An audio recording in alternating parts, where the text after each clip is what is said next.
Welcome to the Apartment Guys, where we dive deep into all things multifamily investing. Our mission is to educate, inspire, and empower real estate investors to reach their highest potential. Each week, host Tate Seamer interviews high-level guests from all over the industry who are sure to bring valuable, actionable ideas that will propel your career to the next level. Whether you're just starting out or a seasoned investor, you are in the right place. And now your host, the Apartment Guy, Tate Seamer. Underwriting deals is such a major pain point for people. Most don't want to do it, and the people that are good at it are few and far between.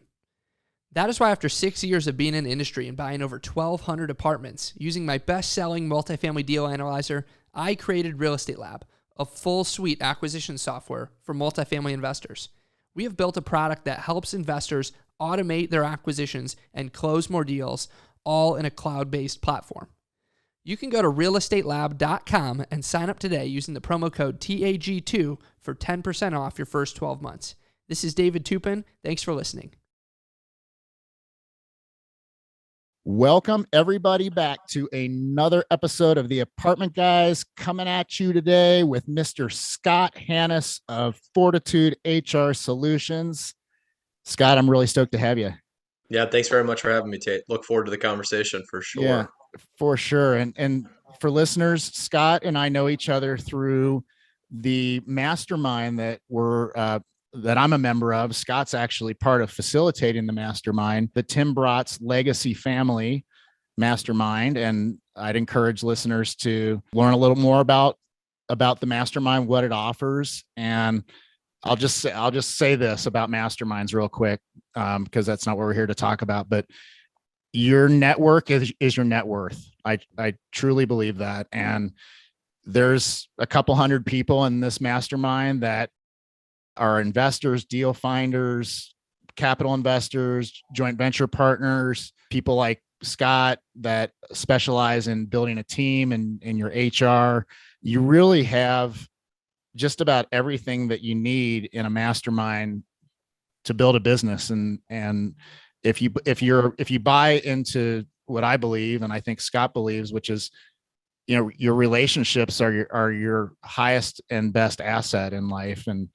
And that's true in this space, in the commercial multifamily space when you're building a business. So a little plug for Mr. Brott's and his mastermind. Tim's a stud. You guys should find him on YouTube. He offers some really great value add and great content, and we love him. So no sponsorship here, no official relationship, so to speak. But so yeah, enough on masterminds. But Scott, if you could kind of share for the listeners your a little bit about your background and kind of how you got to becoming an HR specialist, and what would you call yourself? HR. Right now, HR consultant. There you go. So, okay. Yeah, and then we Perfect. also do recruiting as well. So Tate, first off, thanks very much for having me on. I definitely appreciate your time. Hopefully we can add some value to your listeners, and really, anything about HR we'll kind of dive into today. I also just want to, again, back what you said about masterminds. I mean, if you can learn from other people that have been doing what you want to get into and save you 5 years of headaches, Yep. like that's a really powerful thing with masterminds, and you get to learn from other people. It's not just the people that run the event. And like what you said, Tate, Yes. It's all about relationships for sure. Yeah. Just so many amazing people that help you level up and grow and just want to be a better person. So I also believe in masterminds. I think they're a great tool for people that are in business that want to level up and just be a better person. So, All right. So background on me, I've been in human resources for about 17 years almost now. I live in Cleveland, Ohio. That's how Tim Brotz and I met, because we both live in Cleveland. I started my HR journey working for a small family-owned company. We had about 350 employees. And I got started by, the trial by fire kind of thing. They just threw me to the fire. They had nobody doing HR dedicated. There was 3 people that were doing HR, and just was not an efficient use of anybody's time, and it wasn't an efficient use of the employee's time either. They didn't know who to go to. So this small family-owned business said, "Hey, Scott, you're good with people. We're going to have you try HR." So I got thrown into the wolves back in March of 2005. and got the opportunity to really learn everything that you should know about HR, how to hire employees, how to coach employees, how to potentially discipline employees, to potentially terminating an employee, to understanding benefits administration, to performance management, to I got involved in a lot of aspects of the business as well, whether that was customer service or project management, or this was an automotive supply company. So we did the ISO quality management system. So I got involved in that, and just customer relationships and just vendor relationships. So I was blessed to be there for about 5.5 years, Tate. And then after that, I got recruited by another company that did hot forging and CNC machining of a bunch of component parts. It could be, engines. It could be stuff for like airplanes. It could be stuff for like John Deere, for example. That was one of our large customers. And with that, I was there for about 15 years as a regional, I'm sorry, 15 years. Wow, 15 months as a regional HR manager, and really got an opportunity to come in and, make a positive impact on the organization. You want to know what not to do. You don't want to, if you work in HR, like close your door and then put a buzzer outside that if you want to come to into HR, you should be buzzed in. That doesn't go real well with the employees. And so we got rid of a lot of that. We broke down a lot of the barriers between like management and then the staff and the on the office floor, as well as out in the shop. And was there for about 15 months. And then I got a call from a recruiter out of Germany. And so I got some international HR experience where I got promoted. I was a director of HR for a company called Tech4. I was there for about 5.5 years. Started out with one location in Worcester, Ohio. Then we opened up a sales office in Troy, Michigan. We opened up a capital investment office up in New York City, and then got an opportunity to work with a great team of people down in Mexico, putting best practices in place down in Mexico from an HR standpoint. And then we went on a kind of a merger and acquisition spree. So I got really involved with a lot of different companies and looking at, the talent they had at an acquisition, to understanding due diligence, and, kind of very similar to what you guys do for apartments, right? And the team does. So looking at a deal and figuring out what the valuation is and what you can, afford or not afford from the underwriting standpoint, but just doing it from the people side. And then in July of 2015, I got an opportunity to work down in Brazil with a great team of people down there. And so I kind of was named the director of HR for the Americas group. And I got to also go to London and Germany, as well as interact with a lot of people from India. So it really taught me a lot about dealing with people from different backgrounds and cultures, and really appreciating everything that everybody on the team can really build and bring together. So it's not just one person's way. There's, a collective team of people. So I was there for about 5.5 years. Then I took a job as a VP of HR for a private equity firm in Dallas, Texas. Was there for 2 years. Had an opportunity to work at one of the underperforming assets, and trying to put again best practices in place from the HR function. Building teams. Looking at controlling and reducing costs from a benefit standpoint, and just really again performance management, a lot of stuff that again, in my opinion, a good organization has. And then in it was November of 2018, again my neighbor Tim said, hey Scott, can you come in, help me with my company? And Tim has got a great team, as Tate, between Matt and Nick and Fatty, and everybody on the team. They just do a great job, but they didn't really have a lot of organizational structure, I would call it. So Tim had me come in, and I explained to the people why I was there, because nobody wants to talk to a consultant at the end of the day, right? Like they're like, oh, like you're just a consultant. But I really got an opportunity to meet them, explain to them why I was there. We went through a company values exercise together as a team versus Tim and I just sitting in a room together. We defined what our core values were going to be. We defined kind of a little bit about our culture, our mission statement, or our value statement. And then I interviewed each of those employees and found out what do they love about the job, what don't they love about the job.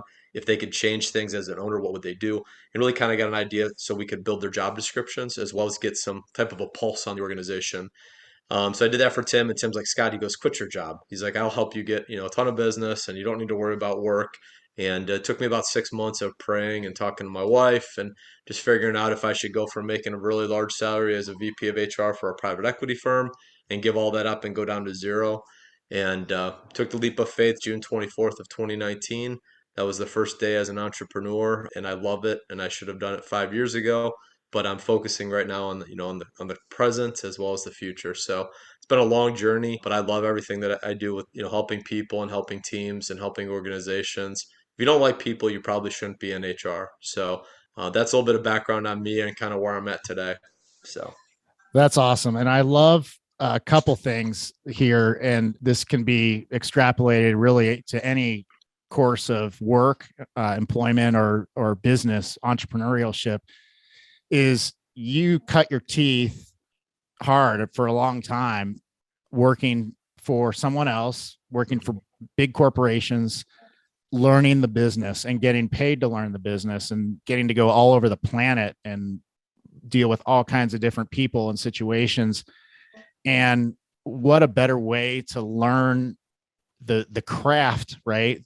That you have now, and to be, to have taken that to the next step, which I encourage anyone in any work to somehow, brainstorm about how you can do this. Like Scott took all of the skills and knowledge and wisdom and experience and put it to work for himself, right? And now you have your own business, you have control over lots of aspects, hopefully, of your business and your time and whatnot. I'm sure you work your butt off like we all do, but and it's an inspiring story. It really is. That and I love how Tim's role was kind of set you free, like really give you the nudge out of the nest, and you started flying. He has a knack for doing that, and kudos to you for having the faith, because that's huge. And I think at the end of the day, like any of these leaps in our business, when you're leveling up, you have to have an element of faith. And by faith, I'm not even necessarily talking religion or anything else. I'm talking about just the belief that things are going to work for you. And if that's a belief in yourself and your higher power and whatever that looks like. And I know you're a man of faith, Scott, and appreciate that about you. And so anyway, I'm inspired by your story. I didn't know a lot of that, and I didn't know the extent of your experience. So congratulations. Yeah, thanks. And I think what you said, Tate's really important. Like, and you hear the saying, if you don't believe in yourself, who's going to believe in you, right? Right. And I was fortunate enough to have my wife and my mom, my dad, and my son, and Tim, and a lot of other people in my corner encouraging me. And sometimes you're not sure if that's the right thing to do. And, I can be over analytical at times. Like, I think a lot of people can. Like, is this the best thing to do? And again, if you don't believe in yourself, it's hard to believe in other things. And Yeah. so I Key took that leap of takeaway. faith. And again, it's been almost 3 years. And like I said, we haven't had a lot of the growing pains that a lot of entrepreneurs go through. Usually there's, a Good. long time where it takes, from day one to get to where you're at. We've been constantly busy since June 24th of 19, even through COVID and the pandemic when it first started. Tim and I were actually in Puerto Rico together. That's a funny story in itself too, Tate. We ended up being in Puerto Rico, and they say, hey, like things are going to get shut down. So Tim and I took a last minute flight from Puerto Rico to New York City, and then we drove overnight from New York City to Cleveland, Ohio, so we could be with our families. Oh boy. And so just being able to overcome that adversity, and there's been some other health challenges I've had in the last almost year now, but yeah, I mean, I'm very, very blessed to be where I'm at, and I love again helping clients and helping people out. That's what this role is all about. I feel that's part of my purpose for sure. Yeah. And I would say, just back to my original point, like becoming a master of your craft before you launched your business probably had a lot to do with avoiding a lot of those pitfalls that entrepreneurs bump into. And that's huge. And then having a guide like Tim, having his mentorship or whatnot to look out for you. And that's tremendous. Again, power of your network, right? Like it's huge. Definitely huge. Yeah. So, and then full disclosure, didn't mention this at the top, but we just hired Scott a few months back. Well, we were looking to add our first staff member to Greenlight Equity Group, and we needed an executive assistant and somebody that it was kind of a unique. It is a unique position. It's being a startup boutique investment firm. We shouldn't say startup anymore. We're 3 years into this, but there's still elements of it being a startup with probably, it looks a lot like what you found when you started working with Tim, where you've got Chelsea, Carl, and myself all working in our own lanes in the business and doing everything that we know to do, and hopefully doing it pretty well, but not a whole lot of structure, systems, and processes, right? Like, and that's just kind of how we grew, and we know that we need to get better, and systems and processes are huge. I'm a huge believer in SOPs and KPIs and all that stuff. So Scott helped us hire our first executive assistant, whose name is Sue Sharp. Hopefully she's, well, we don't hope she's our last, because she's going to move up with us. I think she's got some upward mobility here. But we just had Sue start on the job last week, and we're recording this on April 18th of 2022. So whenever you're listening to this, it's been a pleasure working with her and working with you, Scott, to recruit and interview and do all the things that it took to get Sue. Scott makes it easy to basically take your hiring process and leverage all of those years that Scott put in, and all of the mistakes and blood, sweat, and tears and everything else. I'm just a huge believer in hiring a pro to do whatever it is you need done. And in this case, it was extremely valuable for us, and it went really well. So Yeah. Thank thank you, you for that. No, I thank you. Thank you for the opportunity. And Yeah. Sue, if you're listening, welcome to the team. I definitely enjoyed working with you through the process with Bob and myself. So, yeah, I think what you said is also key. I mean, as you're growing a business, like there's only so many hours in the day. And whether you work with somebody like us, because we also do recruiting, as you mentioned, Mm-hmm. or somebody else that does something similar. As you're building out your team, you don't need to do everything. Mm-hmm. And again, there's only 24 hours in a day. Everybody's got the same 24 hours. It's how do you spend it? Yeah. And again, time is very similar to money. Like if we were all really conscious about how we spent our time, I think we'd all probably be better off, right? And Yeah. so being able to leverage, again, like I'm a big believer in Jim Rome, Mm-hmm. ROHN, and what he Yep. says, and again about learning from other people in the network. And if I make the same mistake that someone else did, I can learn a lot from that. And I think that's really helped, our career trajectory here at Fortitude HR Solutions for sure. Yeah. Jim Rohn, what are he's got a couple pretty famous books. I know. The 12 pillars is There is it is. the most, that's the one I enjoy the most. Yeah. Tim actually got me to read that, and I listen to a lot of motivational like podcasts, and he's one of the ones I'll listen to, Jim Yeah. Rohn, or I like Dr. Eric Thomas or Tony Robbins or Mm-hmm. Les Brown or Zig Ziglar. I mean, there's a ton of great people out there. Inky Johnson.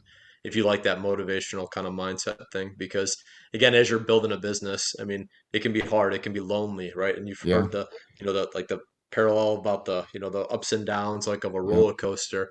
And when you have positive mindset and you have good people around you from a network standpoint, or good team members or employees, that makes the world of a difference, Yeah. especially when you're going through some of those the lows of that roller coaster. Yeah, absolutely. That's so huge. I think, we talk about mentorship a lot, and Chelsea and I talked on a recent episode about the different mentorship programs that are out there in the multifamily space. But there's this whole digital mentorship idea too, right? Your podcast thought leaders, right? Your thought leaders, Yep. your podcast hosts, your authors, your speakers, the Tony Robbins of the world. And like those are like mindset, in my opinion, Scott, is like foundational in every aspect of this business. Mm-hmm. And if you're a leader in this business, and if you're starting your own business, you are a leader. Your mindset really dictates the mindset of people around you, and Mm-hmm. it's a big responsibility to work as hard as you can to bring your A game, every day, or as much as you possibly can. And the Jim Rohns and Tony Robbins of the world are really great at being real and being really effective at putting you in a powerful mindset state so that you can go out and get her done. That's right. That's Yeah. right. Well, and I think what you said, so as you're a business owner and you're starting your own thing, or you're doing syndication or multifamily stuff for apartments, I mean, it's not just you anymore, Like, think about it. Like, you have Carl and Chelsea, and now you have Sue. Like, there's other people that depend upon the actions that Tate takes, Yeah. right? And so that's a big responsibility. I always thought that when I worked in the corporate setting, and I had a team of roughly 11 or 12 people that reported directly to me from the HR function, for roughly 1,100, 1,200 employees, at given times.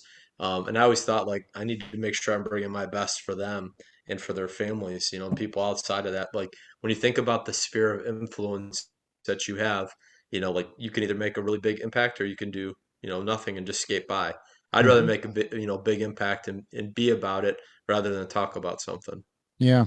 Yeah. And if you're listening to this, you're probably in the same school of thought as Scott right now, in terms of, you want to make an impact in what you're doing and the community around you and on the planet. Like, this, being a multifamily acquisitions operator is a huge responsibility. You've got residents, in our case, 500, we've got 569 families that depend on us doing what we do very, very well. And the quality of their life depends on it. And then we've got our investors who depend on us to do very, very well with our business plan, and to execute and to get the returns that we've projected. And so you're right. It's a huge responsibility. It's one for me that feels great to take on, because I've done a lot of, like, kind of what you have. I'm 49, and I've gone, or almost 49 as of right now. I'll take 48 for a few more weeks, but There you go. but I've done a lot of different things professionally, and then I've done a lot to master this craft. And it's really important for me to bring that all together in a way that really does make a profound impact. And so, my friends, Susie Sevier and Michael Barnhart, they talk about return on impact. And I love that. They're all about making a difference. And so our investors and our residents, our tenants or residents, are really who we serve in our business. Amen. Good for Yeah. you. Yeah. That's the right mindset for sure, and the right mentality. Thank you. Coming from you, that's important. So, building a team in the multifamily space is something that is, we talk about. This business is very much a teamwork, a team sport, right? Like, Yep. everybody does this with partners, especially in the larger scales, 40, let's say 40 units and up. You almost always have partners of some kind, whether they're capital partners, JV partners, passive investors, co-GP, et cetera. And then, Scott, what I've always done when I'm talking to people about this is, I've always said, as you're starting out and building, partner on individual deals, but don't necessarily rush into business, like a permanent business partnership, until you really get those relationships dialed in. But that said, there's the reality of having internal needs met, right? Like, Yep. administrative stuff, and if you're doing everything, if you're finding the deals and underwriting and raising capital and everything else, like, you're not going to eventually do all of that very well, and you're not going to be able to scale. So it's, for us, it was one of those things that we kind of juggled as we grew. Like, is it time yet? Do we have the need to hire and expand our team? And of course we did, and it was time, and it's going to make us so much better. Sue's sitting right here, by the way, Scott, so she can hear everything we're Hi, talking Sue. about. She says hi. So it's this new structure is going to make everybody a lot better. It's already happening, and I've already seen results. So that said, when you see, like, you've been intimately involved in Tim's team and his growth, and you've seen other people in the legacy family grow and hire and expand. When you see a multifamily team hire up, right, as they grow, do you see a particular order usually in which positions get created and filled, or how does that usually go down? Yeah, I would say normally, Tate, that probably the, executive assistant role is probably number one or number two. The second one would be acquisitions, Mm-hmm. because as Tim says, revenue solves all problems, right? And so Mm-hmm. if you have deal flow, obviously then you can get your private money raised, you can do your syndication, and then you can start worrying about the asset management part and the operations. But I look at like an assistant, I think is key, in my opinion, probably the number one hire because depending upon your structure of your team and what you currently have in place, if you can take away things so you as the owner of the business can focus on higher revenue generating tasks, Right. that's going to be the better use of your time, right? And Right. again, multifamily is a lot different than single family in the fact that again, deals take longer time to go through, right? The due diligence is longer, they're larger dollar amounts, typically than, a residential deal. And so there's a lot of moving pieces and parts. Not to say that that's not there in residential, but in residential, I mean, you can close a deal in 30 days or 45 days. Commercial multifamily deal, as Tate, can take 6 months, 9 months, can take a year, Yeah. depending upon the hiccups you find in due diligence. So if I can find somebody on my team, if I was building it, they would take away some of the lower level tasks that are, again, not that they're ever beneath me because I'm a big believer in servant leadership, Yeah. but I want to be able to spend my time on the higher things so the company can grow. So if I do hire an executive assistant, they have an opportunity maybe to move up in another role in the organization. Yeah. That's the way I like to do hiring, where I'm always looking at least one or two roles where somebody comes in to the organization. But I mean, doing things like, we're going to Denver here in June, Mm-hmm. like booking that flight and booking the hotel and doing the registration.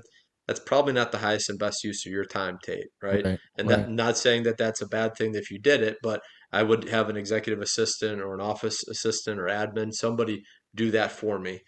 So again, I could be on the phone talking to somebody about raising a private money, for another deal that we have in the works, or going and traveling like you have been to go check on properties and do due Yeah. diligence or check on things. That's a higher and better use of your time. The Yeah. acquisitions would be probably the second one that I would focus on.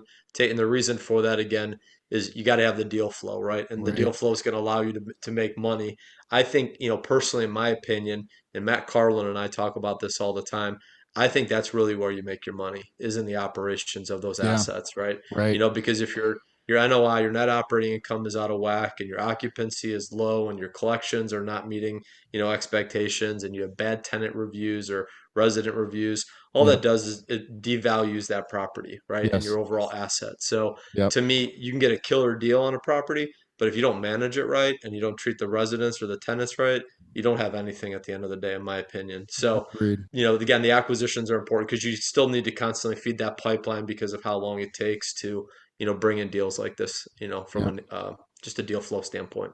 Yep. Yep. So that would be the second one. And then the third one would be either an ops person, an operations person, or an asset manager, someone that's going to manage the workflow. Because you're 1,000% right, Tate. You have, JV partners that you may do on a one deal off basis, but you still got to manage that and make sure everybody has clear expectations. You have a good OA, a good operating agreement. Everybody knows what their role and responsibility is in that transaction. Mm-hmm. But then you need somebody to hold them accountable and check up on progress and make sure that the renovations for stabilization are happening and you're Mm-hmm. seeing good results. And sometimes that is lacking from some companies. They Mm-hmm. trust in the partners too much, the JV partners or the GCs, instead of actually checking on the quality of the work. And I think, unfortunately, this is, it's 2022, but you still got to do some babysitting, Yeah. and you got to make sure that the stuff's getting done and we're meeting target deadlines. And what I see some of my clients do at Tate is, there's some incentives sometimes that are given to the people that are doing the construction and the value add rehab stuff, where if they hit certain goals and the quality of workmanship is there, they kick them a little bit more of a bonus for completing the work on time or, above schedule. Mm-hmm. So those are some creative things that some people are doing to make sure, because as soon as that, your asset is stabilized from being able to, rent those units out, that's when your cash flow starts improving, right? And the whole cash Mm-hmm. position. And then you can worry about the refi once that there, there's some stabilization of that asset or that property. Mm-hmm. So those would probably be the order of the three that I would go. And I'm Mm-hmm. sorry I was long-winded. I'm an HR No, that's guy, so great. I That's can talk. perfect. So That's yeah, great. executive assistant or an office person of some Yep. sort. Then I would go an acquisitions person, and then third would be operations or asset management. And I got to tell you, like, job titles matter. Some people want to call, like a director of acquisitions. Like when you get into that, or acquisitions director, and you come from the corporate background as well, Tate. So like those job titles matter, right? Yeah. So Yeah. and again, in a smaller company, you're not going to be able to afford, rates that a $5 billion company is paying if you're just getting started, or, you're a newly created entity or business. So you may want to call it, and we talked about this even with your role, like, we may want to call it an acquisitions manager instead Hmm. of an acquisitions, director. Yeah. Same thing with the operations role. Like there's some people that want to say, I want to hire a COO, because they want that title. And that's nice to have, but it may just be an operations manager. And there's nothing wrong with that, because again, if I hire somebody as an operations manager, I can move them up to a director of operations. I can move them up to a COO, a chief operating officer, or a VP of operations. If I hire somebody in at a chief operating officer or COO, that's it. There's no more upward growth potential for them. So Hmm. again, the job titles matter, because then it also matters to what the employee or the team member is going to expect to be paid for Hmm. that role. So Hmm. I would just, tell all your listeners, be mindful of that when you're creating the job description, like what we did for Greenlight Equity Group, is make sure that, we created a good job description. We did our wage study analysis to figure out what the market's paying. We looked at, I asked you a bunch of other questions to you, Carl, and to Chelsea about what's important to you and the team. And then we go out and find those people, right? And so, again, whether I'm doing that or someone else is doing that, or you're doing that yourself, the big thing is, just like when you're bringing on a team member, you have to interview them, and you got to make sure there's a good fit and they fit your values. Same thing with like your JV partners or your subcontractors or anybody else that's going to, maybe it's a third party property management company that's going to help with your assets.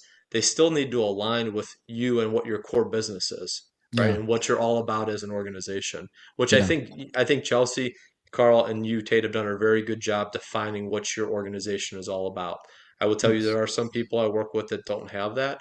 And that, to me, it causes chaos, right? Because your core Yeah. values are like your foundational business item, like for an apartment building, right? Right. And then Right. once you have your core values built, then you can build your team, and you can have your systems and processes, your SOPs, your KPIs. You can start measuring things. And when you have your team, that's when you can collaborate and really grow and help each other out. And then also help your tenants and your residents and your investors out. So it's Hmm. just like vicious cycle, right? If you do one thing wrong, it can really kind of knock things out of order, and that can cause the chaos for sure. Yeah. Appreciate your acknowledgement on the definition of that we've really consciously done of our what we're about as a company. You and I have never talked about this before, but I read the book Vivid Vision by Cameron Herold, Okay. Herold, and then it's really a manual largely on how to create a vivid vision, which includes your core values, your mission statement, your vision statement, your team, your roles and responsibilities, your culture. When I wrote ours, it ended up being about a 6-page document, and it described details about what our office looked like and where we went to celebrate Mexico or Hawaii or British Virgin Islands, and when we hit these metrics in year 3 or 2, this is what we did. And it's really about creating a 3-year vision for your business. And the reason he picks 3 is because a 1-year vision is you can't really think big enough there. Like it's, with the whole adage about we grossly overestimate what we can do in 12 months, but we grossly underestimate what we can do in 5 years. Well, Mhm. I think 5 years is a little bit long for a vivid vision because there's so many variables that can come in and things Mhm. shift and change and pivot. But 3 years is like, that's a solid, good, long effort at one thing. And if you keep doing the things that it takes to get this business done and to be successful in that 3-year period, there's an awful lot that you can achieve. And so anyway, that's the philosophy behind the vivid vision. And for us, it was a very, it was part of bringing Sue on board, was making sure that she resonated with our vivid vision and was excited by it and was aligned with it. And it's something that I can share with our investors, with our property managers, our power team, our lenders, like people that are part of our power team, right? Which we talk about on the show a fair amount. So, and like, again, back to this mastermind thing, like Scott's now part of our power team. Next time we grow or next time that we need clarification on HR issues, or we are trying to develop a certain aspect of our culture or anything like that, Scott will be our go-to on that. And these are all players that you want to have, right? You want your lenders, you want your property managers and construction managers and your title company and your attorneys. Oh my gosh, your attorneys, like attorney big time. Yeah. So they're very much a part of your team. So first thing, assistant, just to recap, number 2 would be an acquisitions person. And then number 3 would be an operations person or an asset manager. Mm-hmm. Where I would say we're probably, Chelsea and I handle acquisitions together, and I think we do a pretty good job with it. So what I'm thinking our course will be is that our next hire will probably be an asset manager, because there is a ton to it, but way more than you'd think. And really what it comes down to is managing the managers and managing the business plan and managing the construction managers and making sure all of that is going as you projected and as you plan, so that you can get the returns that you projected. And like you said, Scott, it's where the rubber meets the road. It's where money is either made in a lot of times millions of dollars by successful execution of a business plan, or sometimes it's where money's lost or opportunities lost by not being able to execute. So I think that's great. So Tim has Nick Burton acquisitions, Matt Carlin operations, Fatty Bamitri. He's legal-ish. I mean, so he's the chief investment officer. Matt's the chief operating officer. Then there's other people that are underneath, Tim, and Sarah leads obviously the education part of the business with Annalise AG has just joined the team. I don't know if you know that. Yeah, I did know that. That's exciting. When we were in Vegas, we got Annalise and Austin to quit their jobs with a very famous person, and we got them offer letters, and they joined Tim's team. And then, there's Marty, and he does a lot of asset management locally, in the Cleveland area, but he also supports other things. Matt Suhey does stuff with the project managers, of all the different rehabs and renovations that they're doing. There's Abby, who does a lot of asset property management work as well. And then there is an attorney that's on staff now that works with us as well. And then there's also some other people, a couple maintenance people. And then obviously on the education side, there's Cam and Jed as videographers that work with us on social media. So, it's taken a little bit of time to build out the team, but I think Tim's got a really good power team, people that, really are dedicated and care about what they're doing.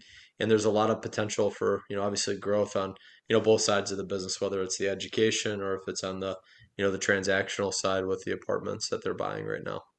You ever see anyone create an investor relations position? Is that a thing?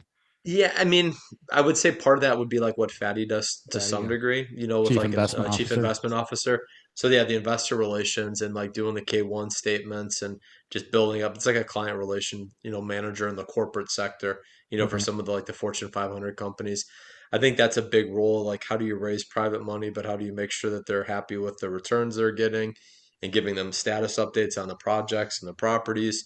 That stuff, I think goes a long way to help with your credibility. And you mentioned the Vivid Vision book, which is a great book. And I like that they do the 3-year plan versus, again, 5 years is way too long. Yeah. I like the 1 to 3 year view. So I'm really glad to hear you say you did that, Tate, because a lot of companies, like, think about COVID, what happened in March of 20, and everything kind of just changed, and everybody had to change their business plan potentially, and they maybe had to go off into a different direction. So being able to be a little bit nimble with that versus like a 5, 7, 10-year plan that some people do, I think is a little crazy. So kudos again to you and the team for doing the 3-year thing. I know I went back off on another topic, but I think that's really, really good. I just wanted to affirm you and Chelsea and Carl for doing the 3-year thing versus a 5-year or 7-year plan. Yeah. And if anybody ever wants to talk to me about our vivid vision, learn more about it. I'll just mention, like I always do, I'm always available via my Calendly link, which is on our website, investwithgreenlight.com. And I just love to talk to listeners and colleagues and people in the industry with no strings attached. There's no agenda, nothing to sell you. And we do have opportunities inside of our company, but it's really about you, right? And about how you can level up and move the needle in your business and keep things moving forward. So I like to help right now. I think I'm a natural coach, Scott. I think there's a future at some point where I've got a half dozen coaching clients and in this space. And it's something that I love to do. I love to mentor people, and Yeah. I like to see people grow and move, and it's super exciting. Cool. This has been amazing. For listeners, I would just say, like, don't let this overwhelm you, right? Because you're talking where Scott just went through Tim's whole team and his whole structure and all the different pieces he's got in place. But that was something that took years to build. Mm-hmm. And Tim led first with revenue and deals and then grew his company from there. Scott, I wanted to ask you real quick before we kind of round things out. The book Who Not How, is that one that you would recommend? Have you read that? Yeah, I've read that book. And I think that's what I was getting at. Like, you don't need to do everything, whether again, it's a joint venture partnership, if it's W-2 full-time team members or employees, or again, other partners that you might have, like you mentioned, your power team, lenders, attorneys. Like, again, it doesn't need to be like this $1 million payroll you have, like you can hire fractional people like myself or other people that do these kind of things that can be a part of your team. And what that does, Tate, in my opinion, is it builds their credibility as you go to take down these larger deals. And again, the vivid vision helps with that too, having all that stuff documented. But the lenders will want to partner with you, right? And other people that, like the sellers of these apartment complexes, they'll want to partner with you because they know what you're all about, right? Yeah. They don't have to figure it out. Like, it's in a written material. Obviously, Tate, you and Carl and Chelsea are very personable people. Like, you have good hearts, and again, I love that you just made that offer to anybody to call you and like talk with you, like, because you want to give back. It's that go-giver mentality. And I think the more that we give is the more that we're going to receive. And I'm very similar to that. Sometimes that gets me in trouble though, Tate, because I'll give too much and then I don't take care of other things. But again, I think, again, just treating people the way you want to be treated is always a good thing. So good job, Tate, on that for sure. Thank you. I appreciate that. Yeah, it's something I worked real hard on it, and I know it's going to shape our future. And so worth every second I spent on it, for sure. Awesome. Scott, this has been amazing. Do you have any kind of, you get to swim in a pretty cool circle of aspiring investors, people that are constantly leveling up from wherever they're starting. In the legacy family, there's a lot of single family folks that maybe want to get into multifamily, a lot of small multi that want to get into larger scale. So you get to see the aspiring investor, and you get to see the successful ones that succeed, and you get to see some that maybe don't. What words of wisdom might you have for somebody in that situation that's looking to bust through? Yeah, so I think number one with multifamily, again, it's a little bit of a longer term game. So if you're making money and you're in single family, real estate right now, keep making your money that way, right? You can build a team, let them run it, and you can be very passive in that regard to bring in cash flow to maybe help your multifamily, startup, business. I think the other big piece of advice, and we kind of hit on it a lot today, Tate, but I think that just building your team, right? Surround yourself with the right people. Know that, again, it's going to take a little bit longer, but really go out, get out of your comfort zone. If you don't like talking to people, build those relationships up, whether it's through mastermind groups. There's all kinds of private Facebook groups out there that you can join and be a part of. Like, just get out there and tell people what you're doing. I think a lot of times people are, I'm not going to share what I'm doing. I want to kind of keep it close to, my chest, hold my cards tight, versus telling everybody what you're doing. I think you got to do that. I think, again, you don't need to do everything yourself.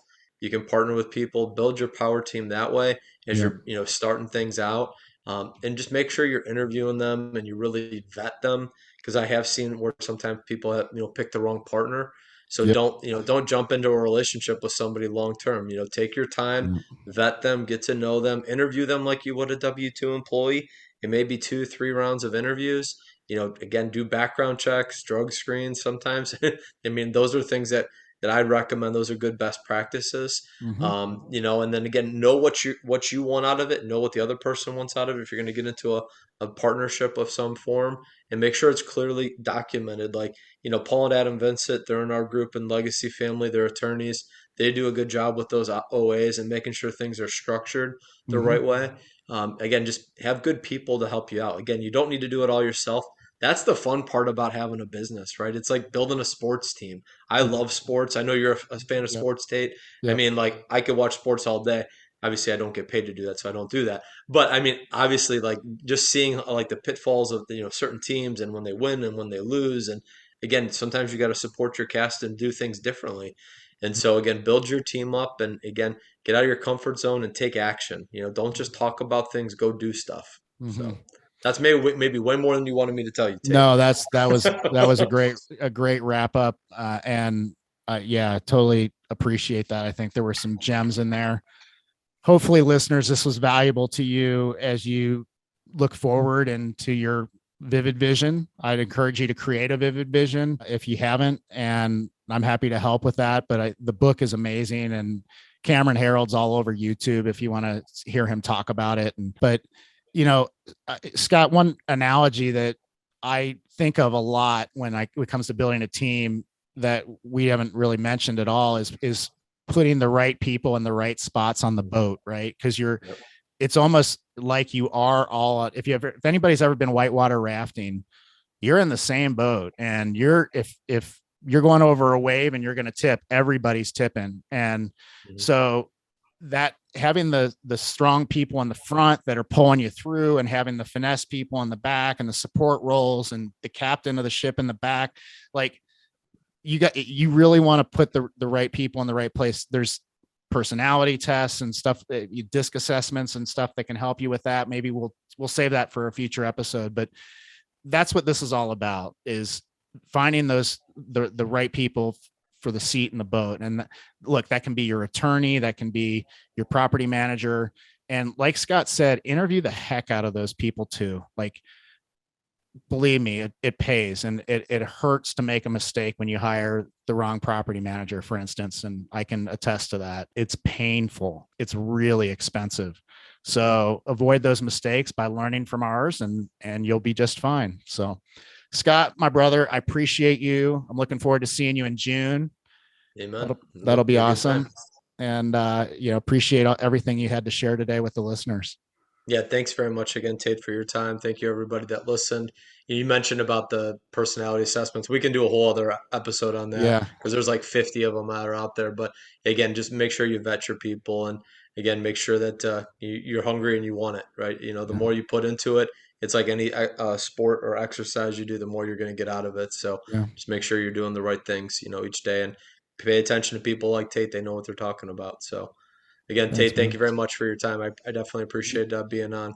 You bet, Scott. Thank you. And thank you, listeners, for listening to the end of another episode of the Apartment Guys. And I'll just say this again, if you've listened to this entire episode and you're listening to me now, like, you're putting yourself in a good place. You really are. If you're doing this sort of thing, whether it's my podcast or others or audiobooks, if you're really digging in and taking notes or mental notes and taking this stuff to heart, and then acting on this stuff, you're doing the right things, right? I just want to encourage you. Sometimes it's easy to think about all the things that you need to do, or that you're not doing, or you're not good at, and you dread or whatever. And I think a lot of times we just need to be told that we're doing a good job. And the listeners that call me and connect with me, that I get to talk to, you guys are awesome. And I totally believe that